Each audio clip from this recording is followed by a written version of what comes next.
Hello, welcome to the Positive Posting Conversation, the show about how to have a better relationship with your dog and cat. I'm Zazie Todd, author of the books Bark, Wag and Purr, and creator of companion animal psychology blog. My co-host, Christy Benson, is a dog trainer and anthropologist, and she also works at the Academy for Dog Trainers.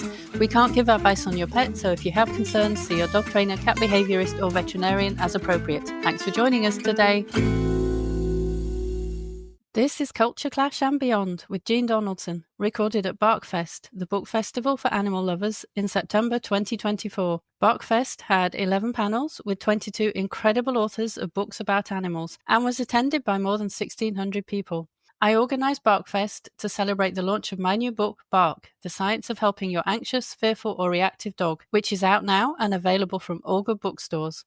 The Times says, Todd's step-by-step advice felt relatable and manageable. This book is a must-read for anyone caring for a reactive or anxious dog. I'm putting all of the Barkfest recordings here on my podcast and also on the Companion Animal Psychology YouTube page. Here's the inspiring event with Jean Donaldson. Enjoy. Hi, everybody. Welcome to Barkfest. I'm thrilled to have so many of you here. It's been wonderful to have such a great turnout for this. Barkfest is the book festival for animal lovers, and today we're joined by Jean Donaldson, who is an absolute legend, so it's no surprise that so many of you have signed up for this. Great to see you here. Please let me know where you're joining us from in the chat, because I know we have people who signed up from all over the world. Now, I've got some housekeeping to do before we get to introductions. First of all, this is being recorded. The recording will go out about 72 hours. That's because I need some time to check it. And so everybody who is here today has the chance to win a copy of The Culture Clash by Jean Donaldson. And they also have a chance to win a copy of Bark, which is my new book, Bark, The Science of Helping Your Anxious, Fearful or Reactive Dog, which is out on the 1st of October. And I will do the draw for that at the end of this session. So I can't do it live. I have to wait for Zoom to finish a little bit of processing, and then I'll do the draw, and then I'll send an email to the winner to get their address. And I also want to let you know, you've seen that there's a chat box. I can see there's even people who are local to me here, which is very cool. Hi, Monique. And there is also a Q&A box. So I would like to ask you, please, can you put any questions that you have for Jean in the Q&A box, and that makes it much, much easier for us to find them at the end. Now, I'm going to ask Jean and Christy to come on camera, please. And in a moment, we're going to pause for a photo. So if you want to get a photo of all of us, get your phones ready.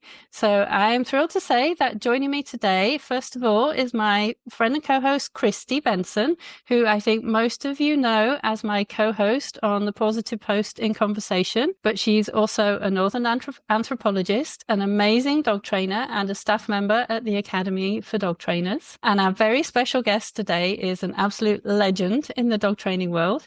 We're joined by Jean Donaldson, who is one of the world's top dog trainers. She's founder of the Academy for Dog Trainers, and she's author of the seminal book Culture Clash, which we're talking about today, which was named a #1 training and behavior book by the Association of Pet Dog Trainers. And her most recent book, Train Your Dog Like a Pro, is a guide. It's her first written guide for a lay audience. And in 2017, Jean authored and instructed Dog Training 101 from the Great Courses, which is a wonderful course for a lay audience. And that's a fantastic resource too. And thank you so much for joining us today, Jean. You're welcome. It's my pleasure. So can we start by going back to when you were writing The Culture Clash? Because this is a book that so many people have told me that this book changed their approach to dog training. And a lot of trainers who use diversives have told me that this is the book that made them switch to using reward-based methods. But the world was very different when you were writing this book. So can you take us back to that moment and say what it was like, what was the backdrop, and why did you write this book? We have to go back to 1992. There was a guy, a prominent trainer I knew from the obedience trial circuit. He was quoted in a magazine, and this is word for word. If you use food to train, the dog is doing it for the food and not for you. Now, I had been participating in sports with my dogs. I'd been teaching classes, doing cases for many years by that point. And it had become apparent to me that dogs didn't just do stuff, like a 2-minute healing routine just to please us.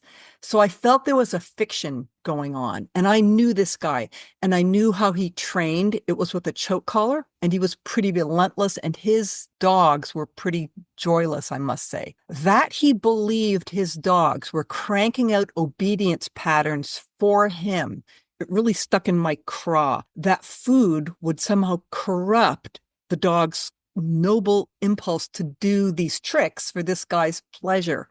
And that this sort of invented platonic dog who wasn't just bonded to people and didn't just love us, but who could be solely motivated by our happiness was in fact being basically tortured by pain and strangulation devices to maintain this illusion. It just about made me physically sick. So fast forward a few years, and I wrote that book as an attempt to pull the curtain back. Okay, thank you.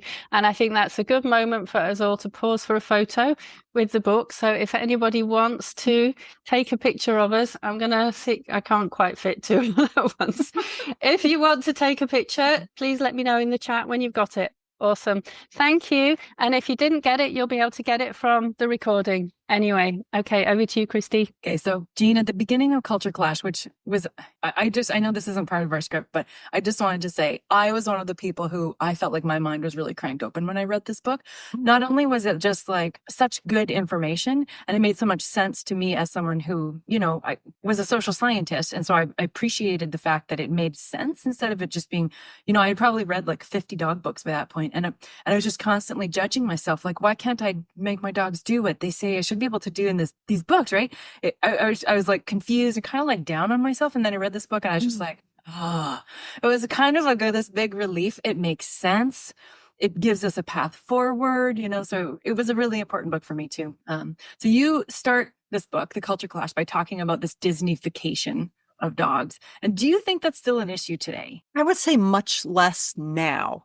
There are definitely whiffs of it in the force training crowd when they pour scorn on food. So they might use words like dependence on the food and so on.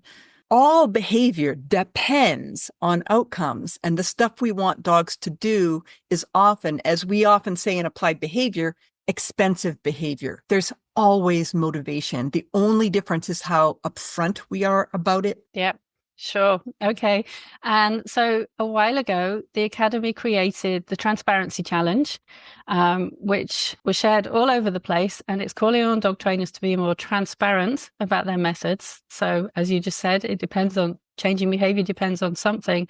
So can you tell us about those questions that you set up in the Transparency Challenge and why they're so important? The idea behind them is consumer protection. So the three questions are these. What will happen to my dog when she gets it right? What will happen to her when she gets it wrong?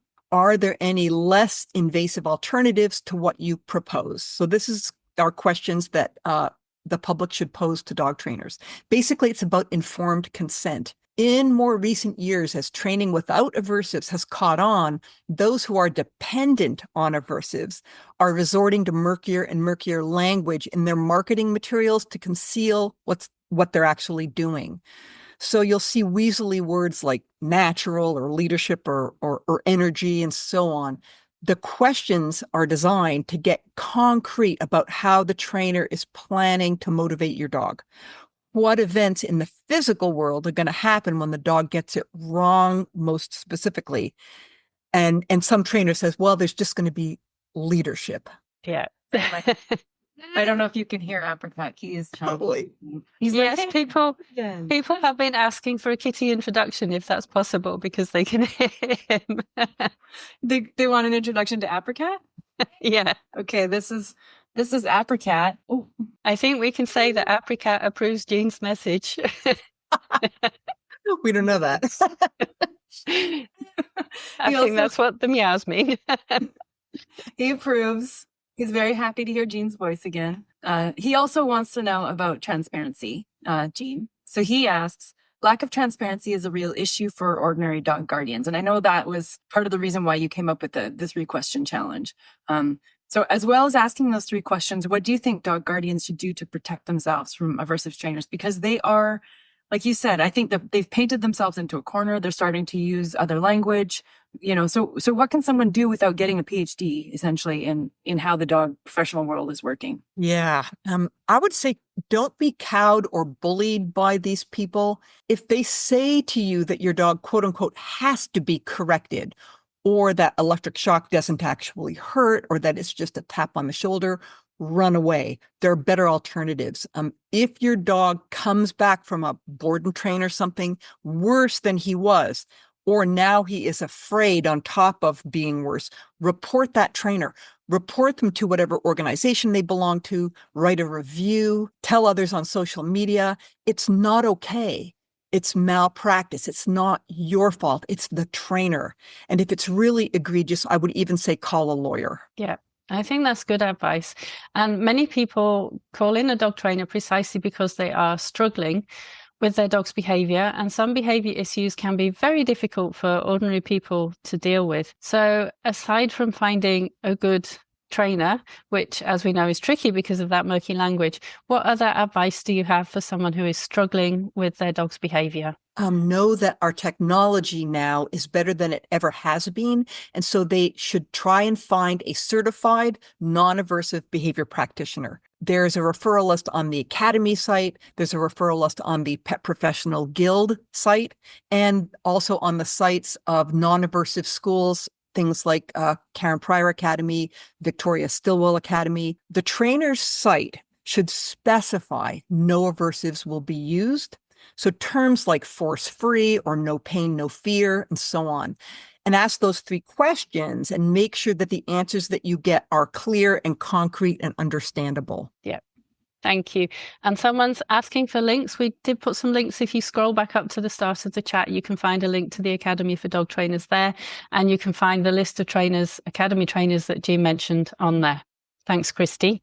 So one thing we often hear currently is that there's this increase in fearful and anxious dogs.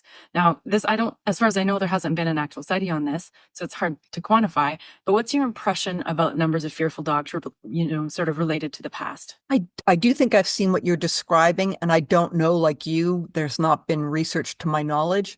My guess is that it's partly we're doing a better job of catching and diagnosing anxiety disorders and getting them appropriate treatment. VBs are more accessible. There are more of them than ever before. There might also be maybe a bit of a pendulum swing and some overdiagnosis going on. But again, I actually don't know. It's hard to know, isn't it? And that's something that I hear quite often, but because there isn't a specific piece of research that compares the past to now, there's no way to tell for sure. Yeah, but thank you. It's good to get your impressions on that. And now I want to ask you about the Academy for Dog Trainers, because I'm very, very lucky to be a graduate of the Academy for Dog Trainers. Christy is too, and Christy is now a staff member there as well. I could not have picked a better school to go to. I'm so very, very happy that I went to the Academy and I learned so much from being there. But we have a huge lot of your fans here. So I'm hoping that you can just say something about the Academy and about what is distinctive about the Academy's dog training curriculum. I would say it's a deeper dive into the whys about animal behavior, as well as how to work more complex cases. We also supervise the practice of our graduates. I coach my grads on cases every day.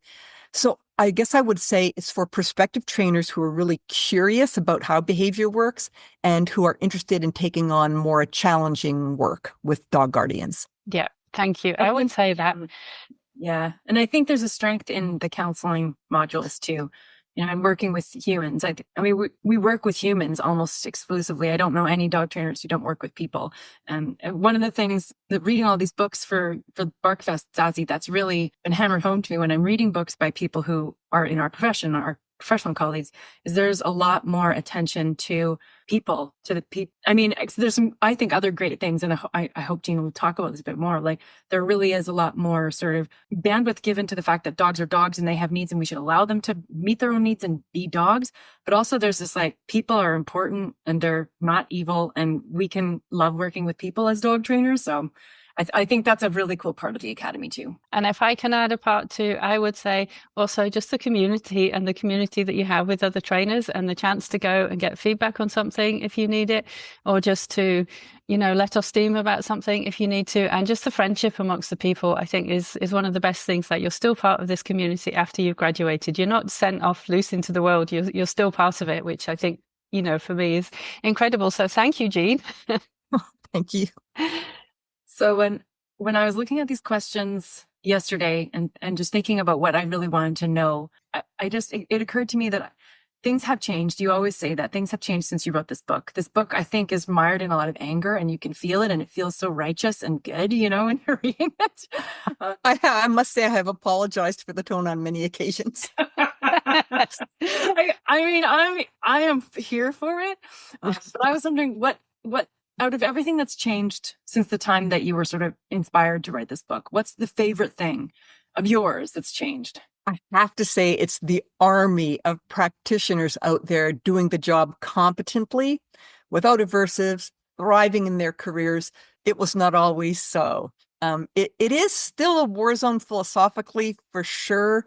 There are these remaining kind of pockets of people who depend on shock and so on. They're going to go down fighting, but down they are going. This is 2024. It's not 1992 or in 96 when I wrote the book. It's not then anymore. Yeah, and I think that applies to the tone too, because it was needed, absolutely needed then. Maybe. And things have changed such a lot since then. And as you say, the shock trainers are going to go down fighting, but they are definitely, people are going to have to stop using shock, because we know so much more about the risks and so much more about the benefits as well of reward-based training. So I am going to ask you a question which is not on our list, but I want to know about your favorite thing, because when you're training with rewards, the dog is really happy about doing it. So what's your favorite thing about using positive reinforcement to train a dog? How the dog looks. Just the way they look when it's just like this. I can just do stuff and get this is fun. This is like the best thing ever. It's just how dogs look when you train with rewards versus how they look when you don't. Yeah, and I think that's so important, because often when people are training with shock, they think the dog is being good, and they don't seem to be able to read the dog's body language that shows that they really are not happy at all. And that happy, expectant look on a dog's face. There was even a piece of research that looked at the look on a dog's face when they're taking part in positive reinforcement training, and it's just beautiful, I think. Yeah. So I want to ask you a question about one of your other books, because we're focusing on the culture clash today. But in addition to the culture clash, you've written quite a few other books that are, all of them are excellent. We've got Fight and Mine, and we've got Dogs Are From Neptune, and we've also got Train Your Dog Like a Pro, which I mentioned in the introduction. So I want to ask you specifically about that, because that's aimed at ordinary dog trainers. And why did you decide to write that particular book, and who do you think will benefit most from it? It's for guardians, and it's for guardians who want to do it yourself. And for those people, there was already a lot of good kind of first principles information out there, but I didn't think that there was anything that was super duper granular and step by step. And so that, and also that course that you mentioned from the great courses, Dog Training 101, they're designed to fill that gap of, exactly what to do, put, this into slot A and slot B, step by step, how to train in a modern and evidence-based fashion. Mm-hmm. Thank you. And I have a question about your writing process as well, but I especially want to ask you about your writing process for Culture Clash, because you've written all of these books, and Oh Behave is another one as well. But when you were writing Culture Clash, if we think about the tone of the book, did it all come out very easily, or did you have to sit and plan it quite a lot? I know it was a long time ago, but what do you remember about the process of actually writing it? I remember that I was very angry, that I was really very tired of sort of the ongoing narrative about dogs wanting to please us being promulgated by people who were, in my opinion, harming dogs, egregiously harming dogs. And I couldn't stand it anymore. And so I kind of vomited it out in one summer. My process was not very good or professional. It just kind of out it came. Now, over the years, there's been a couple of rewrites to try and, keep it up to date, because my philosophy did change a little bit. And also to try and modulate that tone a little bit, because I know that it can be very off-putting. I don't know that it's off-putting. I wouldn't say that, but I think, it depends on who. Some people.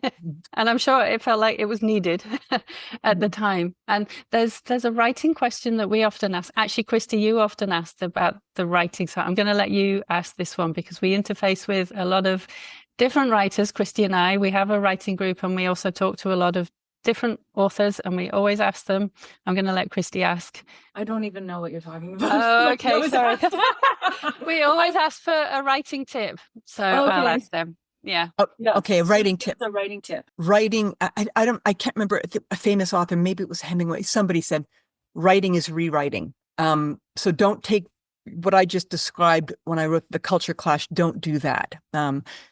For sure, get out a draft. So the first draft is going to be rubbish, but then go back and revise, show it to somebody, and then revise it some more, and then read it, and then fix it, and then be prepared to do multiple drafts to get where you want to go. Awesome. Yeah, I did want to, just because it occurred to me, it's like a literary festival. This is essentially a literary festival.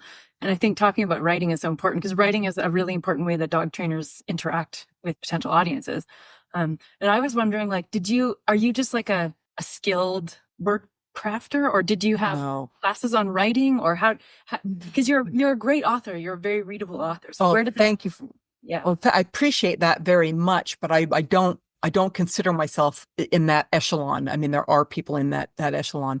I am I'm a compulsive rewriter. So I have over the years become very much about honing things down and getting things tighter. So I do advise people to spend a good deal of their energy getting in there and very ruthlessly editing for length, editing for tightness, editing for clarity, getting feedback, and then editing some more. And did you have classes on, like, did you take creative writing or anything like that? Or was there? No, I didn't. I might have. I mean, if I live long enough and retire, I might do something like that. I think those are probably great fun. I did not. I think one thing that might have helped is I read a lot, and I think reading helps a lot, just sort of passively with ability to write, maybe. Yeah. Yeah. And I think also it helps with understanding, like when we're talking about communicating with ordinary people about dog training, I think having done all of that reading helps you to explain things better. And I absolutely will put you in that echelon of writers, by the way. I think you're a wonderful writer. So that's why we're so thrilled to have you here. And I wanted to ask, you said one of your favorite things that has changed, and we talked about also how there are more people using positive reinforcement. And you said there are so many people doing this. And obviously The Culture Clash as a book has been one of those things that's been instrumental in causing change. And I refer to all the people who tell me that it's changed how they approach training dogs. But we're part of a wider culture as well. So what other things do you think have helped to change the culture towards more people using reward-based training methods? That's a great question. I do think things like the Me Too movement, things like social media, which is, of course, there are huge problems with social media, but the ability for people to sort of interact and get their own ideas out there. And society is different now. There's less tolerance of violence. There's less tolerance of oppression of groups. There's also, I think, less of a premium what I would call speciesism, there's greater respect, I think, than ever before for not being human. And I think all that is helping the cause. Yeah, I think definitely that is a change. Do you think it's also to do with people being more likely to see dogs as part of their family? Oh, certainly. Yeah. And I think sometimes that was paid lip service previously. But it was so ingrained in the culture that what you did to your family member was scare the crap out of them or put a strangulation device around their neck. Now I think we're walking the walk a little bit more with the family member thing. Yeah. And we've seen changes in how people treat children too. So do you think to some extent that kind of rubs off on how people interact with dogs as well? I think that's a great point. Yes. I think it used to be, I mean, previous generations where children, there was a greater tolerance for corporal punishment, greater tolerance for scaring the hell out of children. I think that is no longer the case. And I don't think it's any shameful. I know there's still pockets of people who pour scorn on the idea of, people having fur babies and so on and thinking of dogs as their kids. But I think it's a marvelous development. I think that's perfectly valid. Yeah, and I think it that definitely helps people think more about being kind towards their dogs, because you think you wouldn't do things to kids, then you wouldn't do it to your dog if you're thinking of it as part of your family or a fur kid kind of thing too. Yes, and they palpably have similar basic emotions, things like joy and fear and so on, which you get at so remarkably well in your books. Thank you. Yeah. And so another thing is that your books give people tons of advice on dog training. And we're going to ask you for a specific tip in a moment. But when you're writing about dog training over the years, how do you think that has changed from Culture Clash through the later books that you've written? How has your own approach to writing about dog training changed? I think it's informed by having been in practice longer, and so seeing what works and what doesn't work in terms of how to explain things to people. I think earlier I think I was a little bit too, I'm going to throw everything tech that I know from a uni degree at them, whereas now I think I'm a little more judicious about, okay, so what is the best way? People have very limited bandwidth in our society, and they might love their dog to pieces, but giving them extraneous information that they don't need, or homework or assignments, or that they don't actually need, I think is a poor practice. And so I think I've gotten a little bit better at smart bombs, if you will, targeting the information a little bit better. And that's a huge part, I think, of good counseling. And I think it's a huge part of good writing about dog behavior and training. I think that's one of the things I love about your books, is that they're so clear in the message that you get across. You can tell that you spent a lot of time thinking about the best way to get the message across. And I think that makes it resonate so much more with readers. And that's why all of your books have been so popular. One of the reasons why they've been so popular and so successful. So I have a couple more questions for you, but I'm going to pause for a moment, and I think people are going to be really happy to hear you read from the Culture Clash. So I know you've prepared a section for us, and I'm just going to go off video while you read from the book, and Christy will do the same, and we would love to hear you read your section. Shall I stay on video? You stay on video okay. And do your reading, please. Thank you. Let's examine our penchant for inflating the importance of intelligence and language in determining the worth of living beings. Psychologist Steven Pinker has noted that little money has been thrown at and no films made on the search for extraterrestrial marsupialism, or for that matter, any other adaptation organisms have evolved or might evolve to make a living. We're looking for extraterrestrial intelligence. Nobody stops to think that this is evidence of a bias. So while intelligence is one strategy to gain evolutionary foothold, it is the only one we feel is worth searching outer space for. The jury is even out on whether our strategy will help us go the distance long-term survival-wise. Pinker says, quote, "Though language is a magnificent ability unique to Homo sapiens among living species, it does not call for sequestering the study of humans from the domain of biology. For a magnificent ability unique to a particular living species is far from unique in the animal kingdom. Some kinds of bats home in on flying insects using Doppler sonar. Some kinds of migratory birds navigate thousands of miles by calibrating the position of the constellations against the time of day and year. In nature's talent show, we are simply a species of primate with our own act, a knack for communicating information about who did what to whom by modulating the sounds we make when we exhale." Language Instinct, 1994. We all, publicly at least, denounce discrimination based on race, sex, age, or body size, but the tyranny of brain power remains and is ever so subtle. There are few more egregious insults than to call someone stupid. ponder for a minute how you would feel about using rats in experiments to test drugs if it were discovered that rats are sophisticated, pacifist, psychic beings with IQs greater than the average human. If we still somehow had the might to perpetrate anything we wanted on them, it would raise insurmountable moral questions because our internal justification for using them has less to do with our might than the fact that, well, they're not very smart, are they? That's awesome. Thank you so much, Jean. It's lovely to hear it in your own voice. I mean, obviously, having read it many times, I knew that everyone would like to hear you read from it. So thank you. And Christy, I think you have a question. Yeah, I just, as I was sitting here listening to you talk about editing, it made me wonder, because I know we joke a lot about the whole kill your babies thing. We're talking about writing at the Academy. And I was wondering, do you save, do you have a file, like a cutting room floor file with all of the things where you were like, this is such a beautiful piece of prose, but it doesn't fit, so I'm going to just delete it. Do you keep that in a file somewhere? So it would be a great book. It would be yeah, I don't. Cutting room floor from Jean Donaldson's brain. I think it would be so. Yeah, probably not as good as you're saying. No, I don't. Oh, I think that would be awesome too. Yeah, that's too bad. So please, can you share a tip with us, either specifically from Culture Clash or from your wider dog training experience?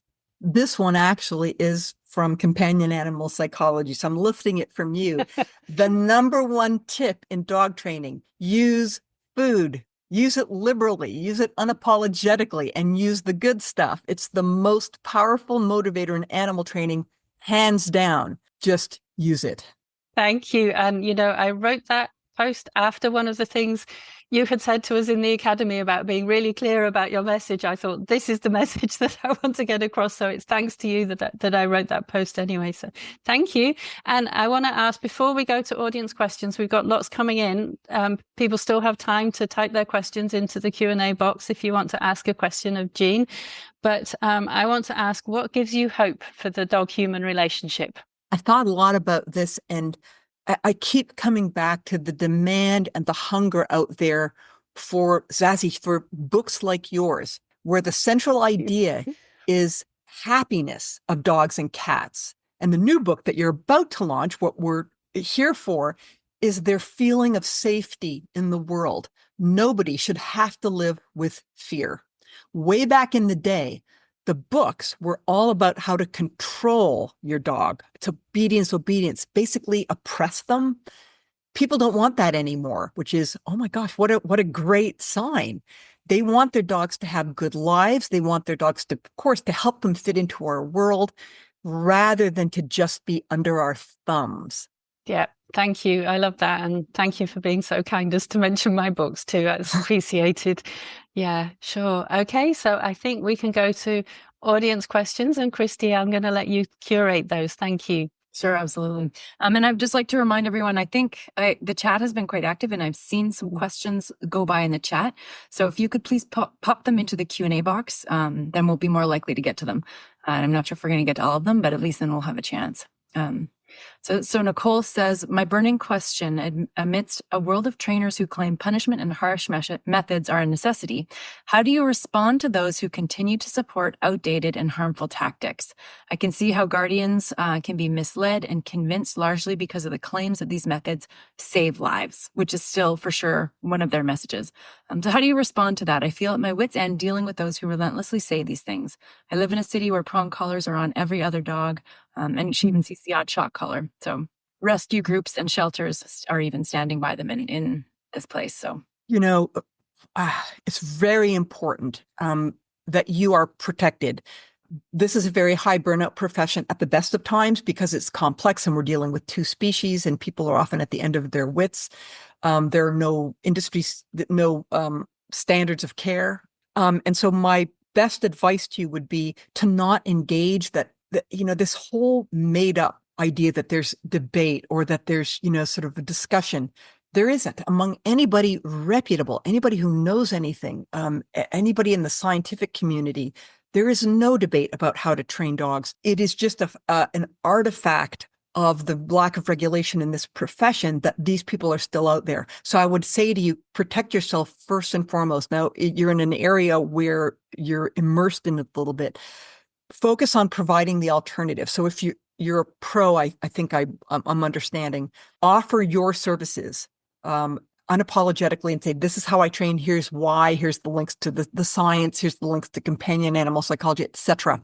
And let people vote with their feet. Engaging with these people. I mean, in 2024, anybody who's still doing that, it's not because they don't know any better. It's not because they need to be nudged or educated or helped. They're electing to do it for whatever psychological reasons of their own that they feel they need to do it. I'm not sure engaging with them is productive. I think Zazie has said on many occasions that if you do so, you're basically just saying that there is a debate to be had when it's ridiculous. I mean, the Flat Earth Society is not invited to geology conferences.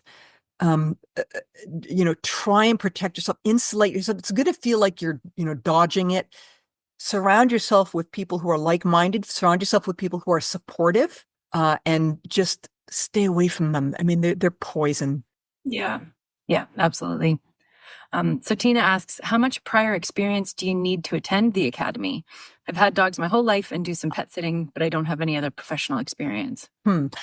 You need to have had your hands on enough dogs, wrangling enough dogs. You don't have to have massive training experience. We will train you to train.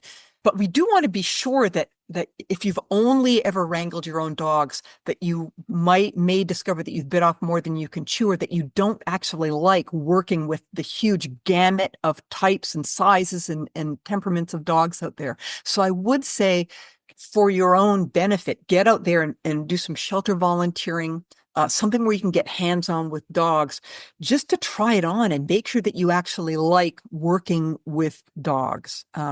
If that is the case, and you're keen and you're intellectually curious and you're willing to make it's a 2-year commitment of time and effort, then I think you'd be perfectly good candidate.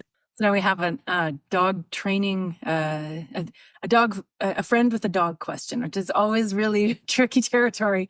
So Fiona says, I have a friend who just got a bully breed puppy. She has a young child, has never had a dog before, and has a partner with very outdated ideas about training. What advice could I give her? Tough. The tough part, so we've got sort of, we're two removed. So we've got fighting among the family members about how to train the dog. And then you're once removed from that, you're a friend. And we have a sort of a saying at the academy, which is like, friends and family members, it's very, very tough if they're not both actively seeking your counsel, imposing your counsel on them. I mean, who wants somebody to come up to them and give them advice, Like, unsolicited advice just doesn't work with humans. It just doesn't. I wish it did, but it doesn't. So, if your friend is the one who wants to train non-aversively, I would say support him or her. And if they want a referral to a trainer or a behavior practitioner, get them a referral so that somebody's coming in as an outside professional, so that if the partner who is more committed to aversive means, there may be a better chance of winning them over if it's somebody they've paid for and is a professional. And the other thing is that you're going to burn out, especially if you're going to be pro bono trying to help somebody who doesn't want your help. I mean, I know that's a tough message and it's not the answer you probably wanted, but it's the path of madness otherwise. Absolutely. Yeah. Another dog training question. Paula asks, when you live in a big city and have a reactive, anxious pup, how do you engage them in paying attention to you rather than all the things happening around them? Sometimes I find that even having treats at hand isn't enough. Right. So reactive and anxious dogs who are possibly agoraphobic in big city centers is a really tough one. If it's a very young puppy, there's a lot to be said for sort of, I would call it aggressive socialization. If it's no longer a puppy who's in the sensitive period, so basically past 12 weeks of age, then you're stuck. Then we're looking at strategies to minimize the dog becoming worse with repeated exposure and rehearsal of what they've been doing. Sometimes people resort to things like walking the dog at times of day when there's less stimuli, driving the dog places, alternative forms of enrichment that don't involve that, so that you can then, in a more incremental manner, practice the skills that the dog needs. It might be a differential reinforcement of paying attention to you. It might be Pavlovian conditioning, teaching the dog that sights and sounds or dogs or what have you is a good thing, but doing it in the incremental fashion that we know is going to work, and avoiding exposure at a level that the dog can't do, basically administering the grade 7 quiz to the grade 4 student and they flunk. And so if you are not pro yourself, I would encourage you to find somebody who is a pro, because they're going to have all those tricks up their sleeve in very concrete fashion. Right. Yeah. I'm always surprised at just how, because I shouldn't be, but how useful dog professionals are. Like dog guardians just don't think of all the things that, we literally went to school to help you reorganize your life to help your dog, Right. Yeah. So Andrea asks, have you seen a supreme favorite in food rewards among dogs? I'm asking for a 5-pound friend.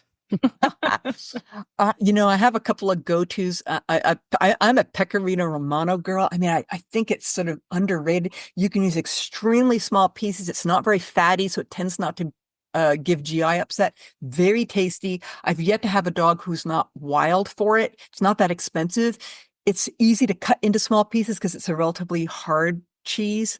That and boiled chicken. So for dogs who might have sensitive stomachs, so you want something that's super duper high value, but is not going to give the dog loose stools, roast or boiled chicken with the skin off is good. So those are my two big go-tos. Nice. Do you have a good answer for trainers who say that dogs need to know there are consequences for disobedience? So the spare the rod kind of thing, I think.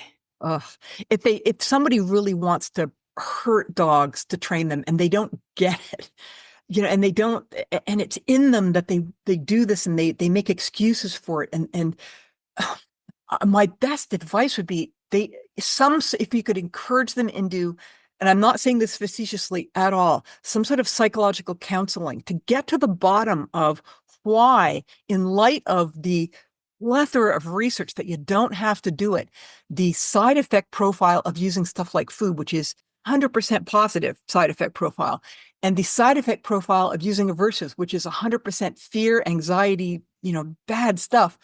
Somebody still wants to do that. It's hard to have an answer for that. You really have to ask what's going on there. There's something in that person. It's no longer technical. It's no longer just a philosophy. There's something psychological. Yeah. I often think like we're talking about adult organisms, working with other adult organisms. Like imagine if my boss treated me, when I made a mistake, if my boss treated me the way that some people treat their dogs. Right. And you're my boss. And just applying electrical shocks. yeah, applying electrical shocks to your coworkers or to your kid, it's absurd. So Sue asks, how do I tell the difference between whether my dog is anxious or reactive on leash or just a terrier? Now, when you say just a terrier, I'm going to unpack that as barrier frustration, meaning the dog just wants to go and make contact and now, as opposed to just a terrier pugnacious and I want to go and just, rumble. But by the way, I would probably put that in with the dog is maybe a little bit anxious. It's hard to tell. If somebody says they can tell by eyeballing it, I'm very impressed because I can't. So history generally is your friend. So how is the dog off leash among other dogs? If it's reactive to humans, how is the dog when there's not the barrier components, when there's not a leash present?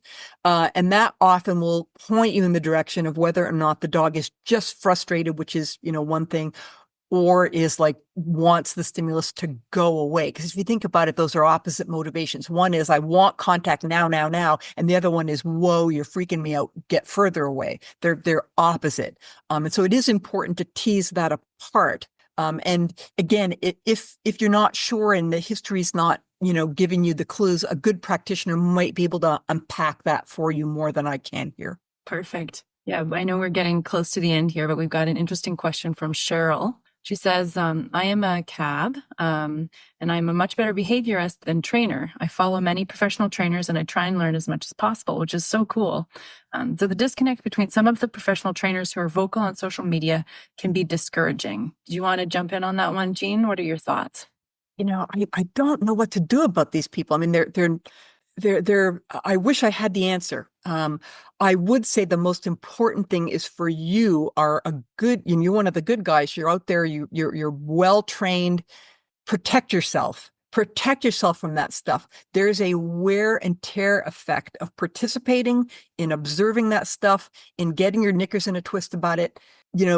We should all, take action when we can, which is, any efforts by things like the Professional Guild to regulate the industry, public education about alternatives, making sure that you are, well rested and able to do your job, doing a good job. And then just, the passage of time. I mean, things are getting better. I know it feels like we're not there yet, and we're not there yet, but I'm an old timer and things are so much better than they used to be. The trend is inexorable. It is going in that direction, and it's going to continue to go in that direction. It's never going to be fast enough, but I'm hoping that before I die, I might actually see the end of it. Yeah, nice. So there's a question about positive methods for sheep herding, and I would just sort of maybe punt that to our colleague Emily Priestley at Yes to give her a Google. Then we have she has a book called Urban Sheepdog. So for Catherine, Catherine asks, is it reasonable to assume that guardians will recognize the right and wrong answers to the transparency questions? I've seen some recommendations urging people to ask these questions without providing any guidance as to what the answers should be. Well, I mean, to play devil's advocate, the right answer is the one that you're comfortable with. I mean, in consumer protection questions, if you say, okay, so what are the ingredients on the back of the can of soup? You're comfortable with them or you're not. So if you get the answer that you say, okay, I'm going to be, using a shock collar to apply, some electrical current to your dog. If you're comfortable with that, you're comfortable with it. If you're not, you're not. If the answer is not concrete, so in other words, if it's not something along the lines of, and it's not, there's a finite list of motivators out there in dog training: food, toys, praise, play, and then electrical shock, strangulation, prong collars, poking at dogs, physical intimidation, loud sounds to intimidate dogs. Am I missing any? Those are the kind of the big ones. Yeah. When the trainer answers you, if it's not one of those and it's saying, well, hang on a second, just keep probing and saying, but wait, what's going to happen in the physical world? If they're dodging it by giving you answers like, energy or leadership or alpha or status or what have you. Once you get down to the brass tacks of what the concrete motivator is, then it's a question of, are you comfortable with it or are you not? Hopefully, if you're sort of somebody who's here, you're not going to be comfortable shocking, pronging, and scaring the crap out of your dog. And so if you get that answer, just say, thanks, but that's not what I'm looking for, and go to somebody else. I think this is also where we can come back to your answer from earlier about, is it food? Are they using food? Because that makes it kind of simple. Obviously, a positive reinforcement trainer might sometimes use play. They might sometimes use affection or life rewards, but they're always going to be willing to use food. So that's another answer that people can look for.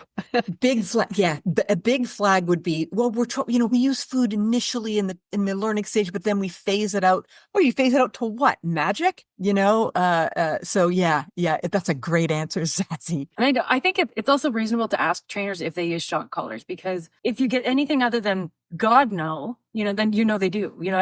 I have myself asked other trainers to use shock collars and gotten really like, I use whatever tools the owners wants me to use kind of answer. And I'm like, yeah, or no. Individual dog. The whole, they're all those kinds of dodges. Yet they want a special kind of collar. Huge flag. If they don't want to use food, huge flag. Yeah. So we've got another interesting question from Lorelei, I have multiple disabilities and so struggle to give treats on time. Would a trainer be able to help shape behaviors and condition my dog so she can pass her canine good citizen? She's a good, Yes. smart dog who would be wonderful in service to others. I'm the barrier. What is the organization training type? What organization or training type should I pursue first? And I doubt you're the barrier. There are so many avenues. I'm over. Yeah. Yeah. There are numerous trainers, and trainers who train to the standard of the CGC test. They often will have that on their site. In other words, one of the services they offer, often they are CGC evaluators. There are classes that are you could take with CGC. There are also trainers who are trained in working with people with physical disabilities. And so they are out there. And depending on where you are geographically, there may or may not be somebody local, but there are increasing numbers of trainers who work remotely, who can work with you on Zoom to tidy up all the things that you have said are an issue. Yeah. What's Veronica Sanchez's organization called? Do you remember? Gosh. There's definitely people who are going to have skills, at alternate methods of delivering treats and all that. Yeah. Nina says, I was at a huge dog festival yesterday and always am watching the dogs, but also the interactions on leash between dogs and their people. Most folks, since it was a selected group of the population, most folks were healthily engaged with their dogs, even when they were excited and barking a lot. What's hard for me as someone studying behavior and canine communication is what I see when a dog is trying to communicate to their owner, usually unsuccessfully, and it's really hard to ignore when it's something that's pretty important. So I always wish it were not socially undoable to just subtly point out she wants to point out to people when the dogs are like, get me the heck out of here, is what I'm sort of getting from this question. Yeah. That we can make this more bearable. It's tough. Again, it's the unsolicited advice, going up to a stranger and saying, hey, did you know that your driving is crap? Did you know that those pants don't suit you? Did you like, oh my God, it's just tough. It would be great that, we could do that. I have not had great success with unsolicited advice to people. I would just redouble your efforts to get information out there in the zeitgeist about body language interpretation, about understanding dogs, and people will, you can't make the horse drink. You can only put the water out. I know, again, I wish I had the magic there, but I don't. We have time for a couple more. Jake was asking that his dog is occasionally reactive, and he's found that making her sit and hold eye contact for up to 60 seconds, which is a long time, gets her to focus back and continue the walk peacefully. Is this still too much like positive punishment? How are you motivating her to make eye contact amid distractions for 60 seconds? That you're doing it is fine. How are you doing it? What is making your dog do this? Right. So just doing a particular behavior itself isn't aversive. No, it's what's the motivator? Is it when she looks away, something happens to her? Does she get a leash correction or something bad happens? Or is it that you've built up gradually the time using toys or food for her to do that and then introduce the distractions? Is that how you've done it, or have you done the distractions first? There's a lot of little techie pieces there, but the main question I think I would have for you, which is the big question mark, is how did you motivate her? So it's aversive. If you used aversive means, then that would be aversive. And positive punishment is one of the two ways to motivate dogs with aversives. We have another question from Cheryl, which I think is an interesting one. As a CAB, I want to build my referral base. Do you have examples of a survey I can send out to local trainers before I request to see them in action during their lessons? And I wanted to pop it out there that wanting to see them in action during their lessons is such a beautiful thing to hear. Someone who's building a referral. Yes. Yeah. Yes. You certainly could, ask them, how do they motivate? Where did they train to train dogs? Did they, are they certified by an independent organization? Did they go to a school? If so, where? Those are sort of, those are the big questions. And again, like Christy said, if you watch them in action, you'll get a lot of answers to your question. Yeah. Marissa says, perhaps a perceived increase in anxiety is in part due to the increase in rescue and fewer kill shelters. I have a dog who is in a shelter for the first 3 years of her life. As you know, it is hard to train a dog who is still too anxious to accept food rewards when indoors. So I guess that was just her thoughts on that question. Have you any book suggestions or online training programs to the start at that level? Well, as it so happens, Zazie has a book coming out. She does. It's called Bark, and it is exactly how to help anxious and fearful dogs. And it's imminent, isn't it, Zazie? I mean, it's like the pre-orders I haven't received it yet, but it's out, isn't it? Or just it's available for pre-order now. It will be out on the 1st of October in the US, Canada, Australia, and New Zealand, and on the 17th of October if you're in the UK. So you have 3 weeks, basically just 3 weeks to go. Yes. Okay, so I think I know we're down to the wire here. Someone in the chat mentioned that Veronica's practice is called cooperative pause, so thank you for that. Now, one last final question, Jean, if we can sneak it in. Or Zazie, are you like, no, we're done? No, that's okay. So Patty says, as a pet owner, I've appreciated trainers emphasizing what we teach our dogs as well as how we teach them. In the 90s, even positive trainers focused so much on obedience versus well-being, which isn't a question, but I think I also want to say, I've seen recently some messaging online that's like, I wish we could go back to the time when dog trainers were better at teaching obedience behaviors. Like they should have to become competitive. This is from the Aversive Crowd, by the way. Oh, competitive obedience. And how do you feel about that, Jane?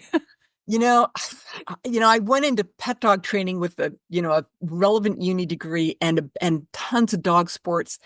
Insofar as competitive dog sports makes you train to a standard, it can test your mettle maybe, but since then I know too many practitioners, among the best that I know, who've never done dog sports.